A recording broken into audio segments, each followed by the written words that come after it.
Welcome to my YouTube channel. இந்த வீடியோவில் நம்ம என்ன பார்க்க போகிறோன்னா, சுகர் நம்ம சேர்த்துக்கிறதுனால நம்ம உடம்புல என்னென்ன விதமான பிரச்சனைகள்லாம் வருதுங்கிறத பார்க்க போகிறோம். அதுக்கு முன்னாடி இந்த வீடியோ யார் ஸ்பான்சர் பண்ணுறாங்கன்னா, பைமோட் அப்படிங்கிற அப்ளிகேஷன், ஆன்லைன் அப்ளிகேஷன். இது இந்த ஆன்லைன் ஷாப்பிங்கில் நம்ம வீட்டுக்கு தேவையான மளிகை பொருட்கள் அனைத்தும் வாங்கிக்கலாம். ஓகேங்களா? இப்போ நம்ம சுகர் சாப்பிட்றதுனால என்னென்ன பிரச்சனை வருதுன்னு பார்க்கலாங்களா? இப்போ நம்ம டெய்லி டீ, காஃபிலாம் சுகர் இல்லாமல் குடிக்கவே மாட்டோம். அது குடிக்கிறதுனால எவ்வளோ பிரச்சனை வருதுன்னு பாருங்கள். இப்போ நம்ம சுகர் இல்லாத ஒரு ஸ்வீட் எதுவுமே கிடையாது. ஸ்வீட்னால் பிடிக்காதவங்க யாருமே கிடையாது. இப்போ இந்த சுகர் சாப்பிட்றதுனால அனைவருக்கும் பிடிச்ச உணவில் இந்த சுகர் ரொம்ப எல்லோரும் அனைவரும் விரும்பி சாப்பிட்றாங்க. காலையில் எழுந்தவுட ஒரு டீ, காஃபி குடித்தா தான் நம்ம அடுத்த வேலையை செய்வோம். இந்த சுகர் சாப்பிட்றதுனால நம்ம உடம்புல இருக்க வளர்சிதை மாற்றம், உடல் பருமன், நீரிழிவு நோய், இதய நோய், புற்றுநோய், மனசோர்வு, அறிவாற்றல் குறைபாடு இதெல்லாம் ஏற்படுறதா நம்ம வல்லுநர்கள் சொல்லியிருக்காங்க.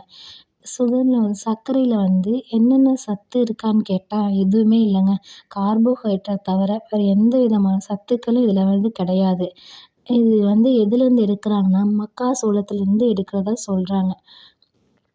நம்ம உடலுக்கு என்னதான் இதாக இருந்தாலும் என்னென்ன பிரச்சனை உடல் பருமன் அதிகப்படியாக சர்க்கரை எடுக்கும்போது உடல் பருமன் அதிகமாகுது.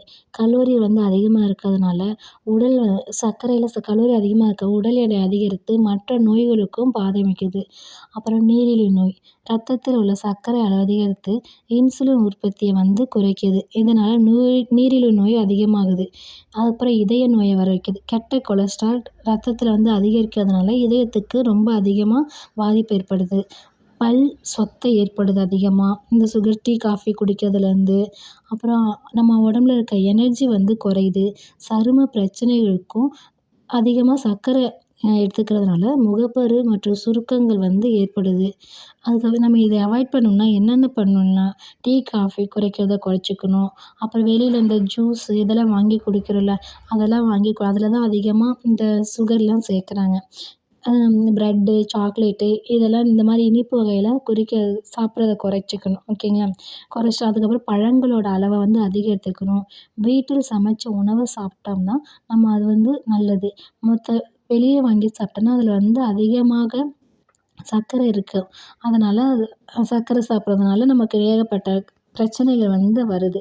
அதனால் சுகரை குறைச்சிட்டு நம்ம உடம்பு டயட்டில் ஃபாலோ பண்ணோம்னா சுகரை எப்படி